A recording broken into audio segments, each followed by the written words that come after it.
నమస్తే. సామాన్యుడి చేతిలో సామాజిక అస్త్రం నెంబర్ 1 న్యూస్కి స్వాగతం. నేను రవీంద్ర.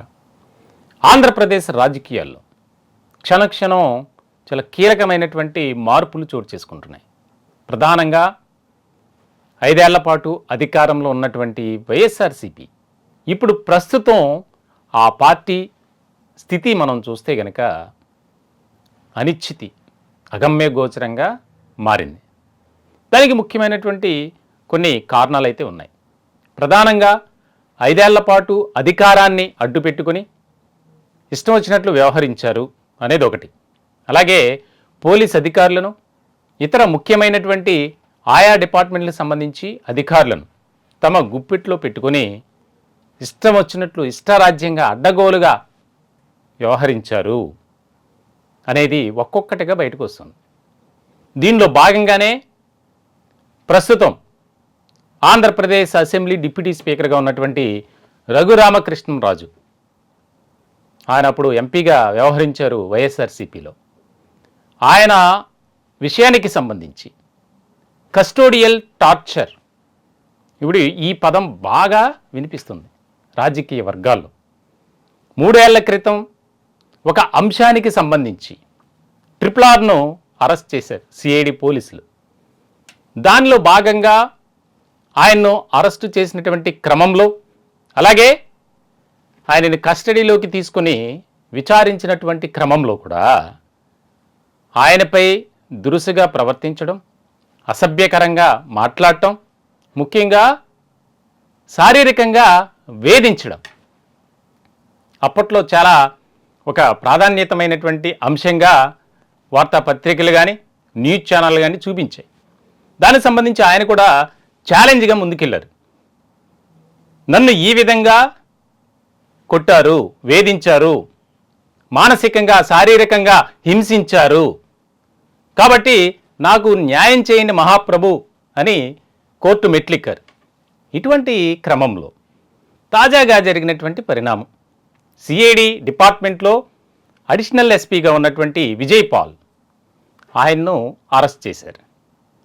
ఇప్పుడు ఈ అరెస్టుతో ఆంధ్రప్రదేశ్ రాష్ట్రంలో ఉన్నటువంటి ముఖ్యంగా పోలీసు వర్గాల్లో ఒక భయం పట్టుకుంది. 5 ఏళ్ల పాటు వైఎస్ఆర్సీపీకి ఎవరైతే అనుకూలంగా వ్యవహరించారో, చాలా అంటకాగినటువంటి అధికారులుగా కొంతమంది జాబితా ఉంది. ముఖ్యంగా లోకేష్ ఎన్నికలకు ముందు రెడ్ బుక్లో మీ పేర్లున్నాయి, ఒక్కొక్కరి సంగతి చెబుతాం, తేలుస్తాం అని చెప్పి బహిరంగంగానే ఆయన ప్రకటనలు విడుదల చేసినటువంటి సందర్భం. ఇటువంటి నేపథ్యంలో ఇప్పుడు తాజాగా చోటు చేసుకుంటున్నటువంటి పరిణామాల నేపథ్యంలో రఘురామకృష్ణరాజు, విజయ్ పాల్ అరెస్టు అంశానికి సంబంధించి కూడా ఆయన కొన్ని కీలకమైనటువంటి వ్యాఖ్యలు చేశారు. నన్ను పెట్టినటువంటి టార్చర్ కానీ, అలాగే నన్ను ఏ విధంగా హింసించారో నాకు తెలుసు, అధికారులు కూడా త్వరలోనే అరెస్టు కాబోతున్నారు అని ఒక బాంబు పేల్చారు. ఇప్పుడు ఇది అధికార వర్గాల్లో హాట్ టాపిక్గా డిస్కషన్ నడుస్తుంది. చాలా చాలా చాలా కీలకమైనటువంటి పరిణామంగా చూడాలి. ఎందుకంటే ఇప్పటికే ఆంధ్రప్రదేశ్ రాష్ట్రంలో వైఎస్ఆర్సీపీ చాలా దిక్కుతోచని పరిస్థితుల్లో ఉంది. ఒక పక్కన సోషల్ మీడియా సైకోలు పేరుతో పార్టీని ఉపయోగించుకొని ఆ యొక్క సోషల్ మీడియా ప్లాట్ఫామ్స్ ద్వారా తెలుగుదేశం, అలాగే జనసేన, భారతీయ జనతా పార్టీ, ప్రధానంగా అయితే చెప్పుకోవాలంటే టీడీపీ, జనసేన పార్టీ నాయకులనే టార్గెట్గా చేసుకుని ఇష్టం వచ్చినట్లు వ్యవహరించారు. ఇటువంటి సందర్భంలో అరెస్టుల పరంపర అనేది కొనసాగుతుంది. 41A నోటీసులు మనం చూసాం. వర్రా రవీంద్రారెడ్డి అరెస్టు దగ్గర నుంచి అనేక మంది విచారణను ఎదుర్కొంటున్నారు. రామ్ గోపాల్ వర్మ, శ్రీరెడ్డి, అలాగే పోసాని కృష్ణమురళి, సజ్జల భార్గవరెడ్డి, ఇలా ప్రతి ఒక్కరూ వైఎస్ఆర్సీపీకి సంబంధించిన వారే.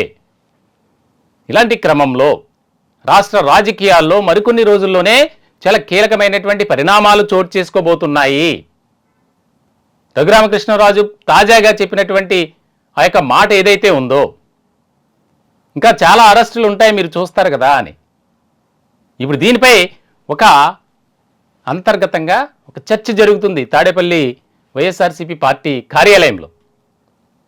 మరికొద్ది రోజుల్లోనే ప్రజాక్షేత్రంలోకి మనం వెళ్ళాలి, ప్రజలతో మమేకం కావాలి అనే దిశగా జగన్మోహన్ రెడ్డి గారు ఒక కార్యాచరణ రూపొందించారు.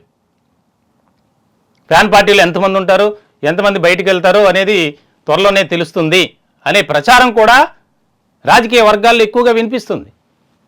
మరి ఇటువంటి సందర్భంలో ఏం జరుగుతుంది? ముఖ్యంగా సిఐడి అలాగే ఇతర విభాగాల్లో పని చేస్తున్నటువంటి అధికారులు ఒకటే చర్చ. ఎందుకంటే సాధారణంగా వారిని అనటానికి ఏమీ లేదు. ఏ పార్టీ అయినా సరే అధికారంలో ఉండగా వారు చెప్పినట్లే వినాలి, లేదంటే వారి పట్ల ప్రభుత్వంలో ఉన్నటువంటి పెద్దలు అనుసరించే వైఖరి కావచ్చు, విధానం కావచ్చు, ఏ విధంగా ఉంటుందో ప్రత్యేకంగా చెప్పక్కర్లా. సో ఇటువంటి సందర్భంలో మరి ప్రభుత్వంలో ఉన్నటువంటి పెద్దలు చెబితే చెయ్యాలి, చేసిన దానికి ఇప్పుడు బలయ్యేది ఎవరు? అధికారులు. ఇప్పుడు ఈ చర్చ బాగా నడుస్తుంది. మొత్తానికైతే చూడాలి, రాష్ట్ర రాజకీయాల్లో క్షణక్షణం ఏదో ఒక మలుపు, ట్విస్ట్ అనేది కొనసాగుతూనే ఉంది.